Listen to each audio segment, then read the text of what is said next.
Hello, everyone, and welcome to my chat with Johnny Crowder, the founder and CEO of Cope Notes. Super excited to have you, Johnny. And I'm Jen Marshall, co-founder, executive director of This Is My Brave.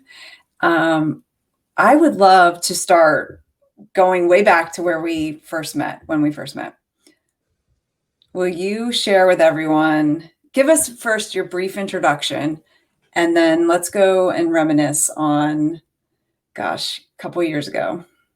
Yeah, so I guess what I'm supposed to say when I introduce myself is I'm the founder and CEO of Cope Notes, which is a digital mental health resource.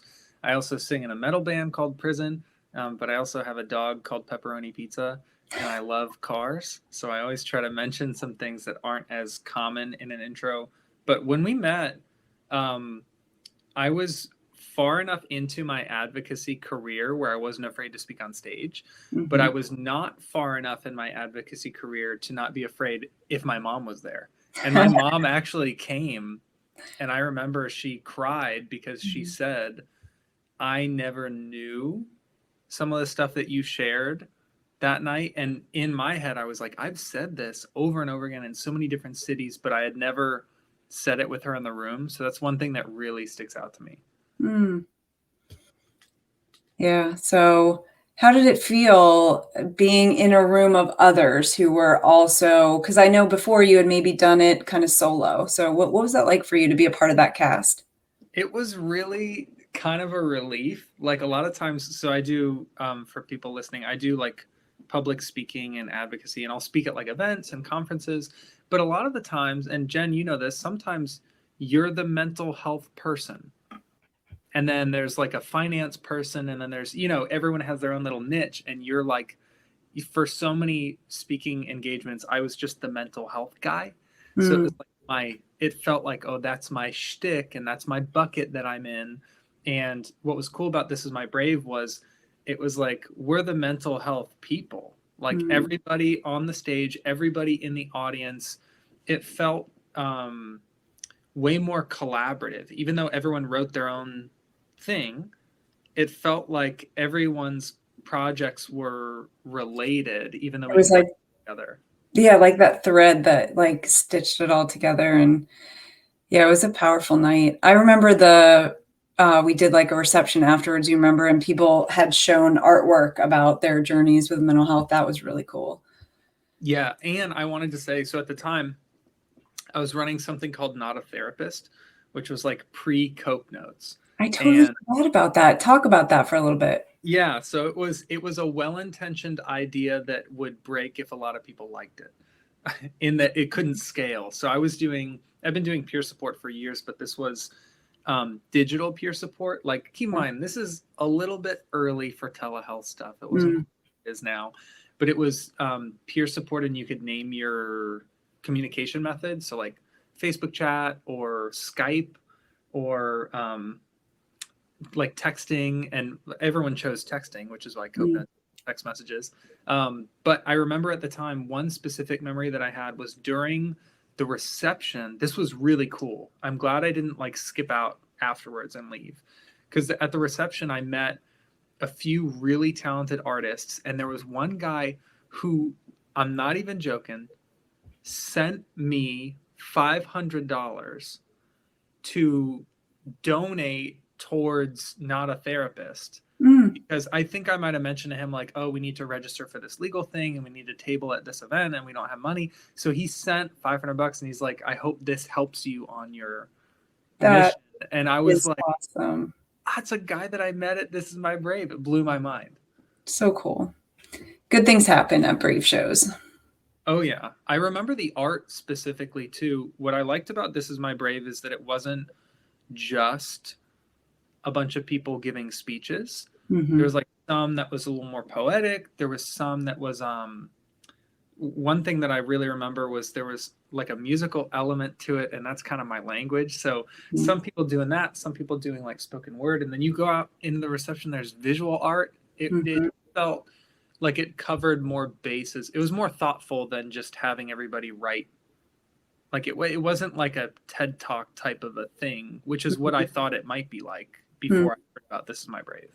Do you remember how you heard about it? Was it like through a therapist or through a It was flyer you through, saw? it was through NAMI. Okay. Oh yeah. Yeah.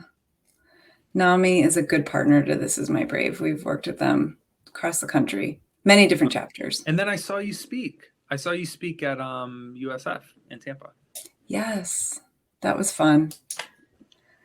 Yeah, we got to show our documentary, which if people haven't seen our short documentary, definitely check it out on our YouTube channel. Maybe Katie can drop a link. She loves dropping links while we chat. So, well, so Johnny, take us through, you know, not a therapist, how that pivoted and became Cope Notes, and talk about Cope Notes. Well, yeah. So the problem with not a therapist was I was working for free and I couldn't find people who also wanted to work for free, no matter how many times I asked them. And so I was working full time at an ad agency, and then I was doing not a therapist like on my lunch break, before work, after work, Mm-hmm. weekends. And it got to the point where for that you had to like book appointments, kind of like Mm-hmm. book peer support time slots. And I was getting to the point where I was literally um, I got to the point where 60 people were asking for weekly It's a lot. sessions. And I was like, well, let's do math about how many hours there are and how many people I am, which is just one. Oh my gosh. And I was getting nervous because the whole reason I wanted to create Not a Therapist was so people wouldn't have to wait for a super long time. And then I was telling people, yeah, you got to book 6 weeks out. And I'm like, what have I done? I've just created another problem Oh my for gosh. Yeah. these people. So I talked to a mentor, and I was telling him, oh, I want to build Not a Therapist to have like a video series, and it's going to have all these training modules, and we're going to have merchandise. And he was like, out of everything you're saying, I know you're excited, but out of everything you're talking about, what do you think would help the most people the fastest? Mm-hmm. And I said, oh, the texting component, because I wanted to create like some sort of text reminder system. And then he Mm-hmm. said, literally drop everything else you just said and start with that. And then this is now 3.5 years after we launched Coke Notes, and we're still doing the texting thing. So it's definitely working. I just can't believe that the root of the idea came from like real in-person peer support and how impactful that has been in my life. And Mm-hmm. just trying to find a way, like, how do you provide peer support to 100 people a day, 1,000 people a day, 10,000, 100,000 people a day? And the fact is, you have to hire a lot of peer support specialists in order to do that. So at some Yeah. point, the scale breaks. So you kind of found a way to automate that individualized feeling of someone on the other side of your phone saying, it's okay, things are going to get better and hang in there, and, kind of inspiring them along their journey, right? Well, a big thing that I wanted to address was like, chat bots are not, the messages aren't written by people. That's Mhm. something that always bothered me. Like, I don't want a robot stringing together keywords and then hoping that it makes sense to me. No, I want to receive a message that's written by a real human being. Mhm. And if it's a psychology fact or a journaling prompt or an exercise or just advice or encouragement, I don't want a robot doesn't know what I've been through. Like, I want a peer writing that message. So what Coke Notes does is we take that peer based support, so messages written by real peers with lived experience, and then we Mhm. have them reviewed by mental health professionals first to make sure that everything we're sending like is actually based on proven psychological principles. And then the only robot at Cope Notes is the one that schedules text messages to be delivered. So instead of having a bunch of people sitting there texting, we have all of this human centered, peer based content, and then we just use algorithms to deliver it at random times. That's great. And talk about the thought process behind that automated times of the randomization of those timings. Yeah. So this is actually the coolest part of well, tied with everything else. I'm biased. I made it. But one thing that I really like about Coke Notes is the random timing, because I'm sure people listening right now have like set an alarm on their phone every day at 2 p.m. like set a reminder to reach out to someone and say thank you, or to take a deep breath or something like that. But after a few days, your brain tunes it out because of something called habituation. So if anyone listening has taken psychology courses, they know that your brain likes to not process things. So the moment it processes stimulus, maybe 3 or 4 times, it goes, that's old news. And then your brain doesn't really get the full effect every time, muted and more watered down and more watered down. So what Cope Notes does is we never send the same text to 2 people at the same time. So it's completely differentiated. Whenever we text you, you're the only person in the world to get that text at that time. And you never know when you will receive the text or what the text will say. And that surprise nature, that like guerrilla warfare type nature of sending messages, make sure that it surprises your brain. And that way you don't get so used to it that you ignore it. I love that thought of, you never know what you're going to get today when you're all of a sudden finding yourself stressed, and then a note pops up from Cope Notes to remind you that, hey, this too shall pass, right? But in a, more exciting way, I'm sure.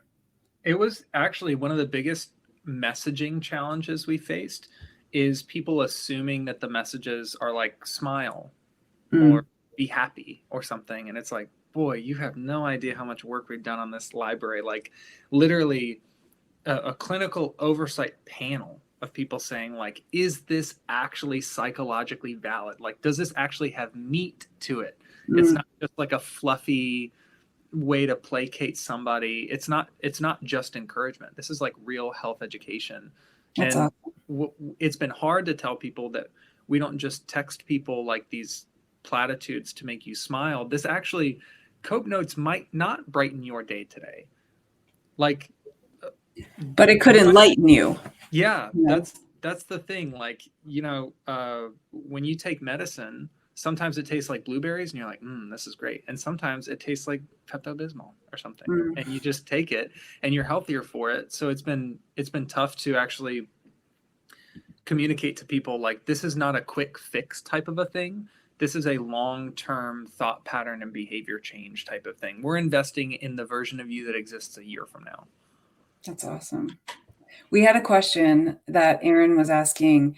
Do you hear from people who say that was exactly what I needed to hear in that moment?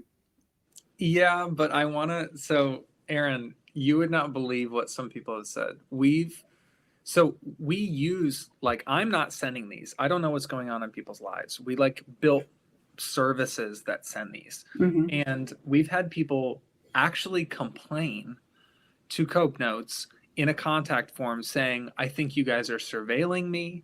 The messages are so applicable to my life that I think you guys are watching me or collecting my data. And we have to respond and be like, no, we don't even know your name. We don't have any personal identifying information on file. You know what it kind of reminds me of, but I know it's kind of completely different, but tarot cards a little bit. Sometimes you pick a tarot, and I don't know much about them. I've just kind of listened to some podcasters who use them, and it seems like it's something that is of value that you can find a way to apply in your life when you hear that card that's picked. I don't know. That's interesting. Or Katie says like horoscopes. Yeah, kind of a little. Yeah. So the tricky part is helping people understand that their brain is the thing that's doing the hard work. Like, Cope Notes isn't this like omniscient, omnipotent, all-knowing being that can see everything in your life. Anyone who has driven past a billboard that has resonated with them, or a street sign, or they turn on the radio and that song is on, you're like, yeah, what are the odds? The song didn't do anything. The billboard didn't do anything. Your brain is constantly reviewing and interpreting inbound stimulus 24/7. And when something resonates with you, that means you're paying attention. That means you're actively chewing on these tough problems and making progress. So we have to tell people, like, our messages are smart, but they're not magic. Your brain is magic. Like, that's where the real cool stuff happens, is like we always just tell people to give themselves the credit, because if we assign the responsibility of getting better, or the benefit of improving, if we assign that value to anything outside of ourselves, then what happens if Cope Notes disappears tomorrow. Like, you have to know Cope Notes was effective for me because my brain is genius level at interpreting stimulus, at connecting dots, at working on problems. We need to give people that autonomy. Mm-hmm. No, not even give people the autonomy. Remind them that they have it. Yeah, really. That's fascinating to me. It is empowering, to know that we can create that change in ourselves, with a little encouragement and a little help. So, do you have anything exciting to share, like that's kind of on the horizon for Cope Notes? There's so much. We wouldn't have time to talk about everything, but I will say that we've been doing a ton of user testing, like straight up asking people who have been using Cope Notes, like, what do you think sucks about it? What do you think is the coolest part about it? What feature do you wish we offered? Mm-hmm. And we have a product roadmap that, I mean, if you have not signed up for Cope Notes and you've been delaying it, now would be a great time, because you actually get to participate in the shape of the tool and like the direction that we're moving in. So Insider tips, sign up today. yeah, I will say that people who subscribed to Cope Notes originally, like early on, 2018, have had a huge say in what Cope Notes looks like today. And people who sign up right now as we're building our product roadmap are like, their feedback is shaping. They're literally getting to build their own mental health resource. So I'll just say this: at the end of this year, Cope Notes is going to look completely different, but in the best way possible. We're getting rid of everything that people said didn't really move the needle for them. And then we're adding things that people have been asking us for. And I know that seems kind of amorphous, but I'll just say, if you want to actually help us build something that's already impacting a lot of people, and you're the type of person who likes having influence over a process like that, we welcome your opinion. And best way to learn about Cope Notes is going to be Katie dropping a link here, but copenotes.com. Oh yeah, we keep it simple. Okay, very cool. I love your logo with the pink brain and it's memorable. So I appreciate it. I've been on the fence about it for a long time. Because I created a lot of our, like, I did our website and I did our branding and stuff, and I get in my head because I did it. So I see it so much that it starts to lose its allure. But the other day I made a new version of a logo and just polled, like, we poll everybody. We always ask for other people's opinions. And I did a poll around new logo versus old logo, and everybody liked the one that we had that is already existing. And I'm like, man, maybe I'm just a little hard on myself, Well, it's hard. I mean, I remember when we changed our logo just at the beginning of 2020, and that was a big process for us. And it was kind of hard to part with the old logo and the old colors, but you'll know when the time is right. And especially if people are telling you, oh, we like the original, stick with the original for a while, I'm sure. I have a real bad habit of wanting to fix stuff that ain't broke, just because I like to build stuff. So it's good for me to, like, I appreciate you saying that, because it's reminding me to just put that project off, focus on something else for right now. Yeah, no, but it's such a great resource out there that you've created, Johnny. And we're so grateful that you share it widely and that you're constantly out there. I see you, putting yourself out there and going live on LinkedIn and on different social medias.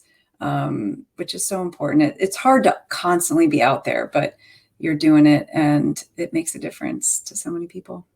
Dude, the hardest part of staying active in the mental health conversation, I had to talk with my sister about this last night over dinner. I was saying, like, if you spend all day talking about depression and anxiety and self-harm and addiction. Now, granted, there's hope in that. Like, we're not talking about doom and gloom. We're talking about overcoming and building back better. And I was telling her, like, even though it's all like positive connotation stuff, at the end of the day, you feel really winded. Yes, I hear you. Staying balanced, like, for me, compassion fatigue is real. And I've had to be really careful and intentional about the balance between like trying to say yes to everything that people ask me to do, and because I want to, my knuckles say save them. Mm. I want to be everything to everybody, and it's not necessarily good.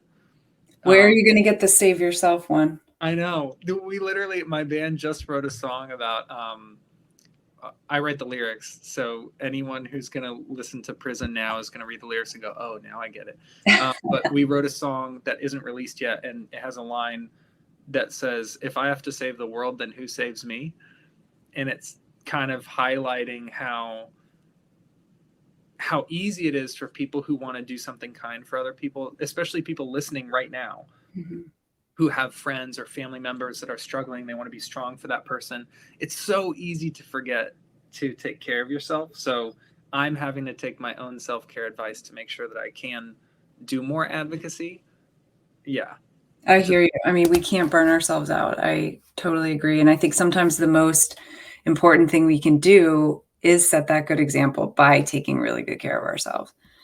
Um, I once had a person I admire deeply say, you know, that person had gotten to a point in their advocacy work and that leading the organization that they lead that, you know, other professionals out there go to a day job and they have their 9 to 5, they come home and they separate it. And I think that's been so hard during the pandemic because the lines have been so blurred. But I find that I operate so much better when I make those boundaries and keep them. Easier said than done sometimes, but Yeah, I'm glad. I feel like called out in a good way, where I'm like, man, this is important for me to hear right now. I hope people listening feel that way too.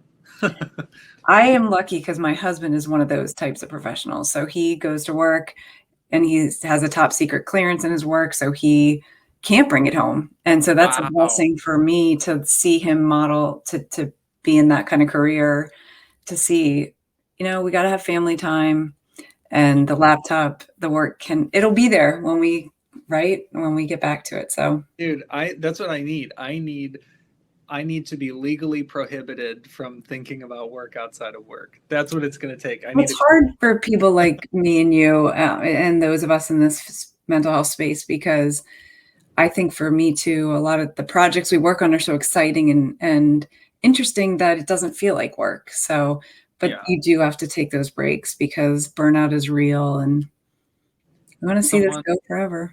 My cousin just said the other day, this like melted my brain. I don't know how I didn't know this before. My cousin said, on average, if someone passes away, even someone in a leadership position, mind you, so it doesn't matter like if you're C-suite or entry level or whatever. On average, if someone passes away, their workplace will replace them within 2 weeks. Hmm. And he was like, really made me think because I spend so much of my time and energy on work, and then that takes away from my time with friends and family and church and hobbies and my community.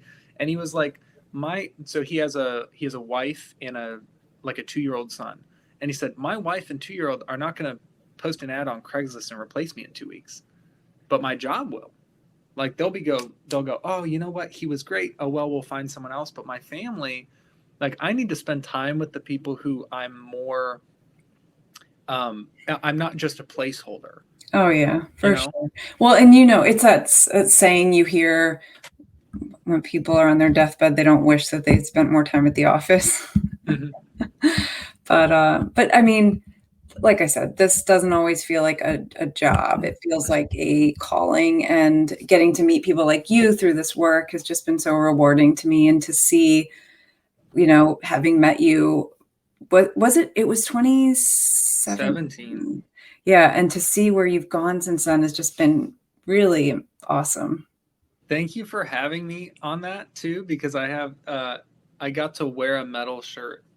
I remember in the video I'm wearing the Acacia Strain shirt. Oh, Is this metal band? And a lot of times when I used to do advocacy, I would try to like dress somewhat, mm. I'd try to dress a certain way. And then from then on, I was like, nope, I'm a t-shirt and jeans Be person. yourself. Exactly. I Yeah. agree. Yeah. Your personality does come through it's how you present to the world. So be yourself. Yeah. Well, Johnny, did we miss anything? Anything else you want to cover with this captive audience and the recording in case anyone missed?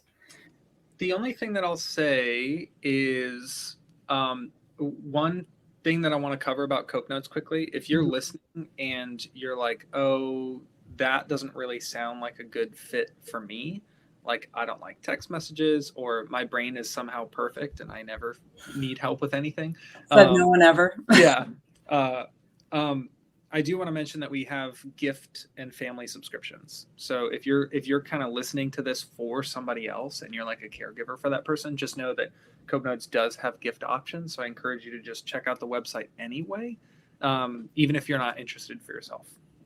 Awesome. That is a good tip because I think we all know someone who is going through something, and what a cool way to support them and their recovery. So check it out. Johnny, thank you so, so much for taking time out of your day and sharing Cope Notes with us. Heck yeah. We're on the same team, dude. 4 years and counting, right? 2017, 2020. Oh gosh, yeah. Yep. Well, keep doing great things and stay in touch. And I know we're going to connect offline too and chat about stuff. So awesome. Well, have a great weekend. It was really good seeing you. Thanks for tuning in, everybody. Have a great week.